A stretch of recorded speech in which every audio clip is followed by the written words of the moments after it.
Hi, my name is Michele Young of Michele Makes, and today we're going to learn how to cross stitch. So cross stitch is very easy. All you need is a piece of Aida cloth, and Aida cloth is cloth with little holes and little squares in it. And this allows you to make a little cross or a little X in each of the squares, and that's why it's called cross stitch. So the first thing we need to do is we need to find the center of our fabric.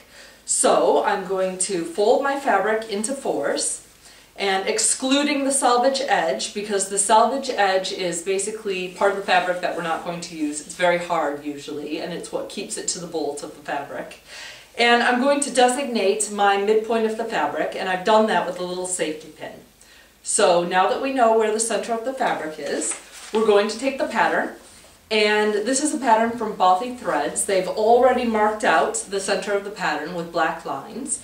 But if they haven't done that already, then what you're going to do is either fold the pattern into quarters, like before, and perhaps use a highlighter to highlight the center of the pattern, or to basically count the squares and find the center and put something to designate perhaps a little red dot in the center of the pattern.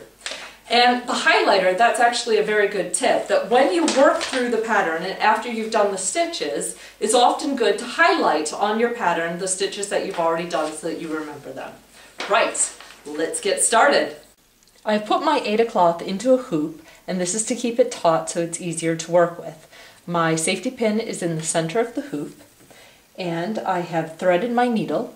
Both of the ends of the one strand of thread are through the eye of the needle, and then on the other end you'll see that I have a loop, and this is one of the tips from Bothy Threads to get started. It's a very easy method. So I'm going to take my needle and I'm going to come up into the hole that the safety pin is, and I don't need the safety pin anymore. So I'm going to pull through the actual thread, give myself a little bit more room there, and I can see at the back that my loop is at the back, and I'm going to stitch through the diagonal hole of the fabric, and I'm going to pull through, and that's my first stitch. And on the other side, I want to make sure that I catch that first step in the loop. So there, I've caught it in the loop, my first stitch, and that is perfectly secured. So I don't have any messy knots, or I don't have to run my needle through any other stitches. And then all I do is I come up through the opposite hole in the fabric, and I go down through the opposite hole, or the diagonal hole in the fabric, and I have my first cross stitch.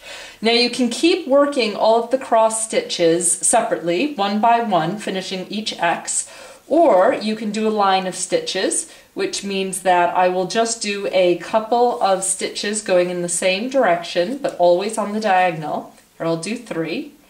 And then what I do is come up through the opposite end of the diagonal, and then I'm going to finish all 3 in the row.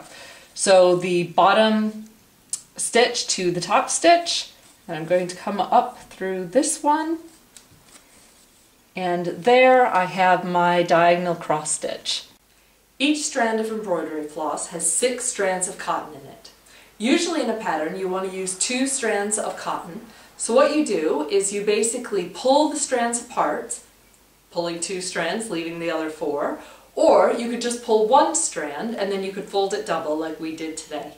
Often a pattern calls for the back stitch, and all the back stitch is a running stitch to outline your pattern.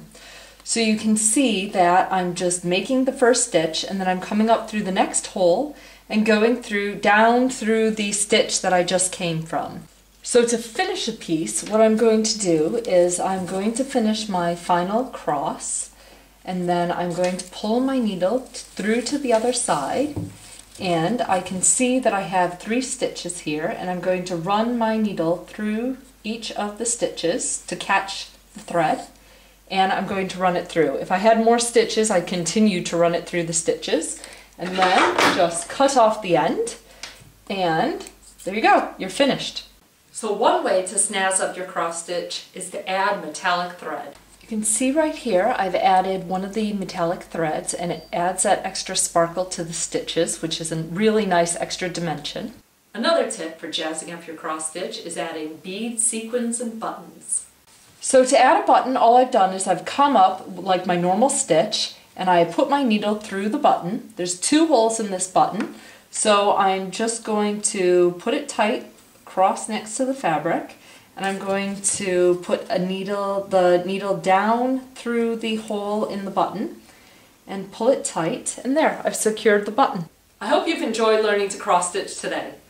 For more crafty tips, go to michelleyoung.co.uk, and that's Michelle with 1 L. See you next time on Michele Makes TV.